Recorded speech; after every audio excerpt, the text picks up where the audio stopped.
Bonjour mes étoiles vertes, bienvenue dans Légumes en fête.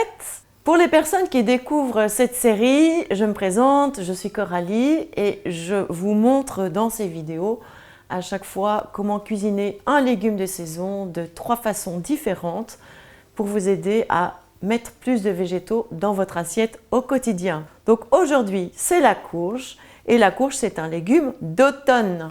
Qu'est-ce que je vais vous proposer aujourd'hui avec la courge? Je vais vous proposer 3 recettes différentes. En condiment, je vais vous proposer une tartinade. Et puis en entrée, un carpaccio. Et enfin, en plat, je vais vous proposer un risotto. Alors la saison de la courge, elle démarre au mois de septembre-octobre. Et puis, elle dure tout l'hiver. Et l'avantage, c'est que une fois que les courges sont récoltées, on peut les garder quasiment toute l'année. Regardez, cette belle courge spaghetti, elle a presque une année. Qu'est-ce que je peux vous dire sur la courge? Ou sur les courges même, parce qu'il y a plein de courges différentes entre le butternut, les courges spaghetti, les potimarrons, les pâtissons. Eh bien la courge, ou les courges, elles sont très riches en fibres. Donc les fibres, ça permet de réguler le transit. Elles sont également très riches en vitamine A, en bêta-carotène, donc tout un ensemble d'antioxydants qui vont permettre de ralentir le vieillissement de nos petites cellules. Alors c'est également un légume qui est super en cette saison parce que c'est un légume qui va stimuler les défenses de notre organisme et on en a bien besoin. Alors, quels sont les aliments qui vont bien se combiner avec les courges pour assaisonner nos recettes? Eh bien, tout d'abord les épices. Donc dans les épices, dans les desserts d'Halloween, il y a très souvent de la cannelle. On va également trouver le gingembre qui se marie bien avec la courge, aussi le curry et toutes les épices un petit peu réchauffantes. Et puis, on va également avoir dans les fruits les agrumes, les clémentines, les mandarines, les oranges, également les poires, les pommes. En fait, tout ce qui est fruits de saison, la nature est vraiment bien faite pour ça. Et puis, les champignons, on est également dans la pleine saison, et les oléagineux torréfiés. Qu'est-ce que la courge vient nous chuchoter à l'oreille? Eh bien, si vous avez un potager, vous avez pu observer que quand la courge pousse, elle est très envahissante, à tel point que si vous mettez des graines de courge sur votre compost, eh bien, potentiellement, il va y avoir des courges qui vont pousser dans votre compost. Et donc, la courge, elle vient nous parler de nos limites, ou en tout cas, de la recherche de nos limites. Alors, on va démarrer la première recette et pour cette première recette, je vous propose une tartinade de butternut. Et oui, on va avoir une tartinade ultra colorée grâce à la chair orangée du butternut. Alors, comme ingrédient, une courge. Ici, j'ai choisi une courge butternut. Vous pouvez prendre un potiron, un potimarron. Voilà, n'importe quelle courge va convenir. Comme la courge, elle a très peu de molécules aromatiques, ce qu'on va apporter en plus dans cette recette, ce sont des épices, notamment du piment et de la citronnelle. J'ai pris un bâton de citronnelle, ça existe également, je pense, en petites rondelles, en surgelé. Et si vous n'avez pas de citronnelle, vous pouvez remplacer ça par un agrume, donc un zeste d'agrume. Également de l'ail. Et puis, on va apporter comme source de gras pour cette tartinade, non pas une huile, mais une crème de coco. La noix de coco en général, elle a l'avantage non seulement d'apporter une note exotique dans les recettes, mais également de potentialiser les aliments en déclenchant leurs acides aminés. Et puis, comme d'habitude, du sel et du poivre. Alors en équipement, on retrouve les équipements dont on a besoin pour faire des tartinades, à savoir un blender, et puis un cuit-vapeur parce que ici on est sur des légumes d'automne, d'hiver, qui sont des légumes plus denses, donc je vais le faire cuire. Vu que j'ai choisi un butternut et que je vais le cuire, je peux garder la peau. Si jamais j'avais pris une courge, un potiron, la peau est plus épaisse, c'est beaucoup moins évident. Mais là, je fais une cuisson vapeur, donc il n'y a aucun problème pour utiliser la peau du butternut. Donc je coupe mon butternut en morceaux, le plus petit possible, comme ça cuira encore plus vite, souvenez-vous. Vous avez vu cette couleur orangée, on va avoir une très très belle tartinade. Je lance mon cuit-vapeur et je vais mettre mon butternut et ma gousse d'ail. Si vous aimez bien l'ail, vous pouvez le mettre cru.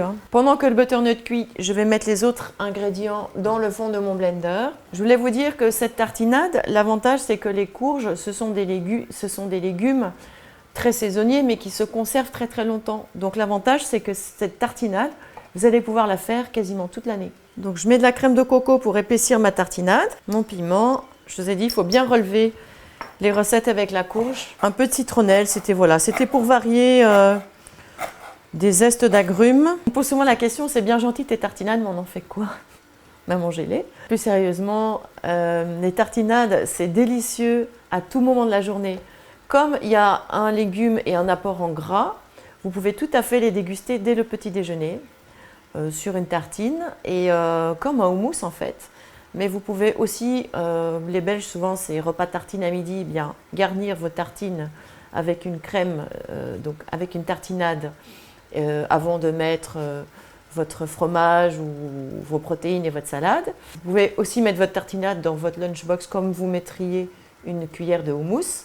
Et puis pour agrémenter des pâtes, pour agrémenter du riz, pour agrémenter même des légumineuses, vous pouvez aussi cuisiner du poisson ou du poulet et mettre une tartinade à côté. C'est vraiment en fait une sauce qui va se déguster à tout moment de la journée. Moi j'aime bien les faire épaisses. Comme ça, en fonction de l'utilisation, après je les dilue. Je vérifie la cuisson, qu'il soit à minima al dente. Je le mets dans mon blender. J'ajoute du poivre et du sel. Et puis on blende. Alors n'oubliez pas que les tartinades, avec le corps gras, elles vont s'épaissir en refroidissant. C'est super bon. Je dis toujours que c'est super bon, mais c'est vraiment super bon les tartinades. Pour l'entrée, je vous propose un carpaccio de butternut. Oui, on peut manger le butternut cru, tout à fait. N'importe quelle courge d'ailleurs se mange cru. Et on va également utiliser toutes les saveurs d'automne pour agrémenter ce carpaccio.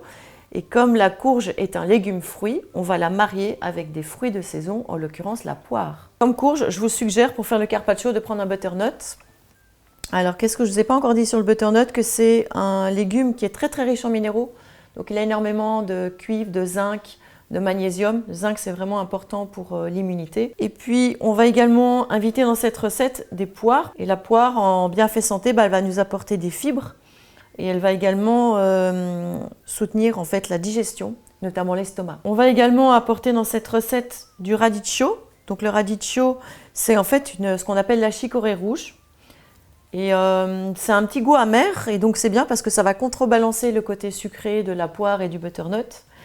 Et ce côté amer, il a l'avantage de stimuler la sécrétion de la bile par le foie, et donc de mieux digérer les graisses. Et puis le radicchio va nous amener une belle note de couleur dans cette assiette. Alors comme assaisonnement, j'ai choisi de mettre du citron vert. Et ce citron vert, il va bien se marier avec le gingembre. En plus, le gingembre, il va amener un petit côté piquant et citronné qui va rehausser le goût de la courge. On parle souvent de son côté, de ses bienfaits anti-inflammatoires, mais il y a aussi des bienfaits du côté de la stimulation de la salive et des sucs gastriques. Et puis, comme huile, j'ai choisi une huile de sésame. Parce que le petit goût toasté, on a dit que les oléagineux toastés, ça convenait bien avec les courges. Donc voilà comment j'ai construit les notes d'accord de cette entrée. Pour faire un carpaccio, idéalement, il faut une mandoline. Et si vous avez une mandoline, je vous conseille d'avoir un gant pour vous protéger les doigts. Maintenant, si vous n'avez pas de mandoline, vous pouvez couper le butternut, mais avec un couteau long et bien aiguisé. Si vous avez une mandoline, on va pouvoir couper des tranches très fines, donc on va le déguster cru comme ça.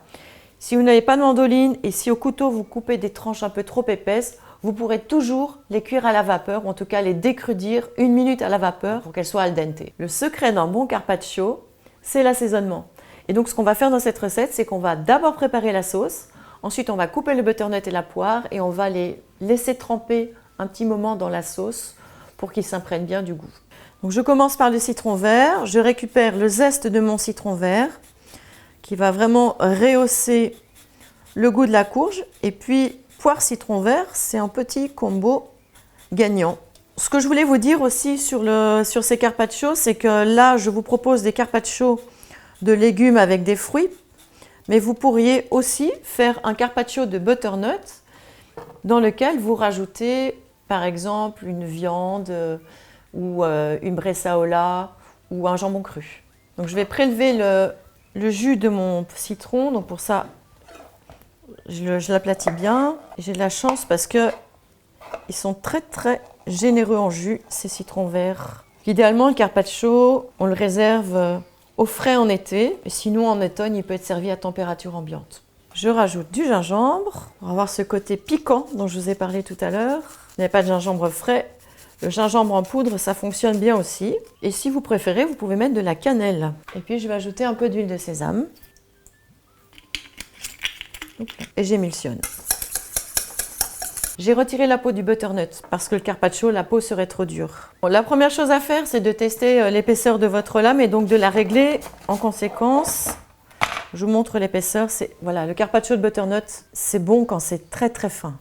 On voit presque à travers. Si le diamètre du butternut est trop gros par rapport à votre mandoline, soit vous acceptez de faire des tranches incomplètes, soit ce qu'on peut faire, c'est couper le butternut en deux. Et au lieu d'avoir des tranches rondes, on aura des demi-sphères.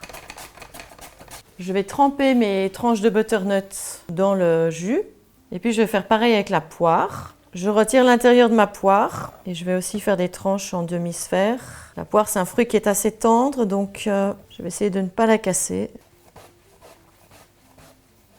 Alors, je vais dresser mon assiette, donc je mets mes tranches. J'essaie d'intercaler des tranches de butternut avec des tranches de poire. Donc là, je dresse mon assiette et ce qui est important, c'est que les tranches de butternut, pendant que je coupais ma poire, elles sont imbibées du jus. C'est ça qui va vraiment donner du caractère à ce carpaccio. Alors, je vais rajouter une petite note de couleur avec quelques lanières de radicchio qui vont amener ce petit côté d'amertume.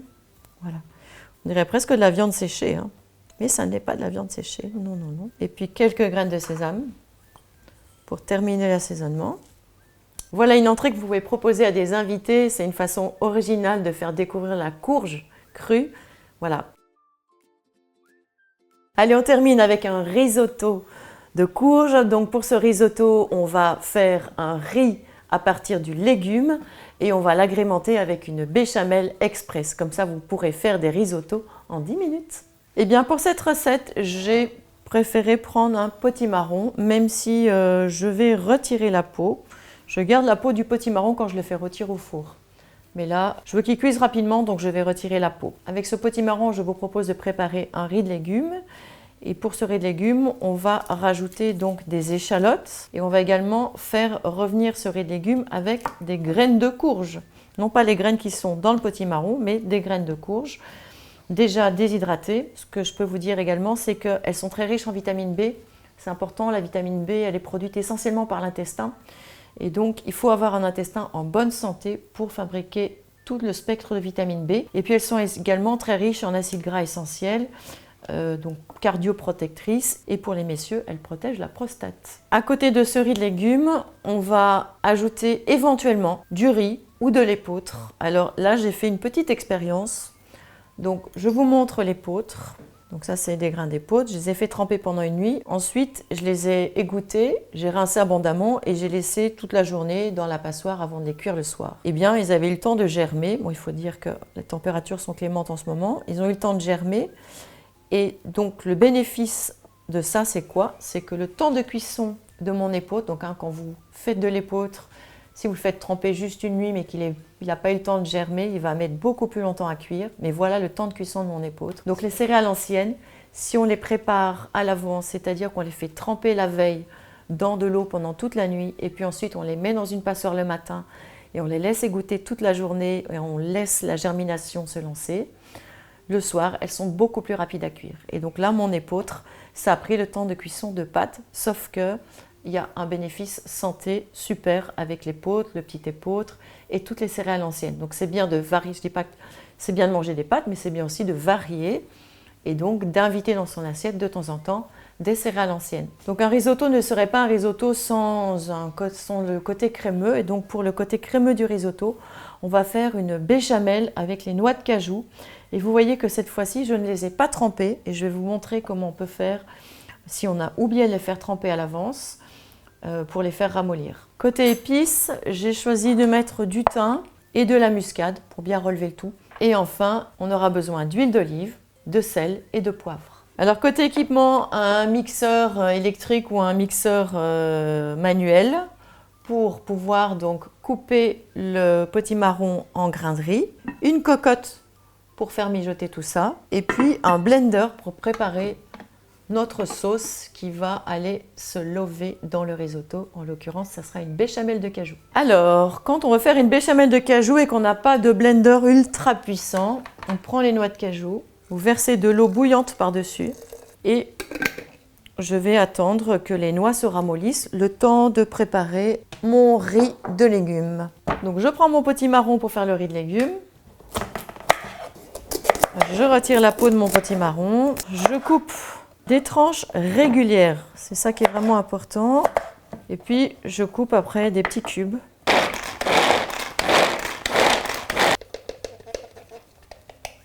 Et les courges, elles ont une chair qui est bien ferme, donc ça se prête parfaitement bien pour en faire des riz de légumes et même des tagliatelles. J'épluche mon échalote.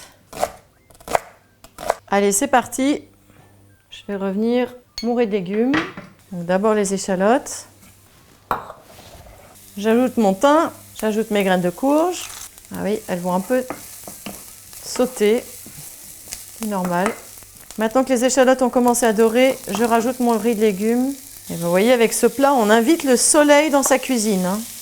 C'est magique cette couleur du potimarron. Si vous avez de l'épeautre ou du riz qui est déjà cuit, vous pouvez le rajouter dedans pour qu'il se réchauffe. Alors pendant que mon riz de potimarron rissole, je vous montre les noix de cajou. Vous voyez, elles ont gonflé. Je vais les égoutter. Voilà, elles sont égouttées, rincées. Et je vais les mettre dans mon blender. Alors, je vais rajouter donc de la noix de muscade, un peu de poivre, du sel, et puis je vais mettre de l'eau juste à hauteur. Et puis je vais mixer. Je vous montre la texture de la béchamel de cajou. C'est comme la béchamel de chou-fleur, mais c'est encore plus rapide. Donc je rajoute tout simplement de la béchamel de cajou dans mon riz de potimarron et je mélange, que ça fasse un côté gourmand. Donc voilà le risotto de potimarron. C'est un risotto 100% légumes. Je trouve que pour une première fois, c'est bien déjà de s'habituer à faire des riz de légumes. Et voilà la béchamel qui a servi donc avec le riz de légumes. Dans la béchamel de cajou, vous pouvez également rajouter, si vous voulez, du parmesan, de la levure maltée. Vous pouvez changer les épices. C'est vraiment une crème qui se prépare très très vite et qui va apporter un côté rond et gourmand au riz de légumes. Miam, j'ai faim! Bon, avant ça, je vais d'abord vous rappeler ce que nous avons préparé ensemble aujourd'hui. Alors, on a cuisiné une tartinade de potimarron. Et puis, ce potimarron, ensuite, on l'a transformé en carpaccio, donc des lamelles très très fines que l'on a mélangées avec des lamelles de poire. Enfin, on a préparé un riz de potimarron avec une béchamel de cajou, une sauce que vous allez pouvoir réutiliser dans plein de préparations. Si cette transformation des courges vous a plu, n'hésitez pas à mettre un pouce sous cet épisode. Et puis, abonnez-vous à la chaîne pour avoir accès aux prochains légumes de saison. Et n'hésitez pas à me faire part de vos commentaires sur vos découvertes, sur la façon dont vous avez transformé ces recettes. Et surtout, n'hésitez pas à cuisiner plein de courges différentes pendant toute cette saison et à refaire ces recettes même cet hiver, puisque les courges se gardent très très longtemps. Alors, si vous voulez vous réentraîner à tête reposée sur toutes ces techniques, il y a le livre Cuisiner les légumes autrement. Et dans le livre, j'ai fait un chapitre spécial sur les desserts à base de légumes. Et bien entendu, la courge a sa place de choix dans ces desserts. Je vous invite à les découvrir. En tout cas, je vous souhaite une super belle journée et je vous dis au prochain légumes d'automne. Et je vous souhaite un bon appétit, mes étoiles vertes.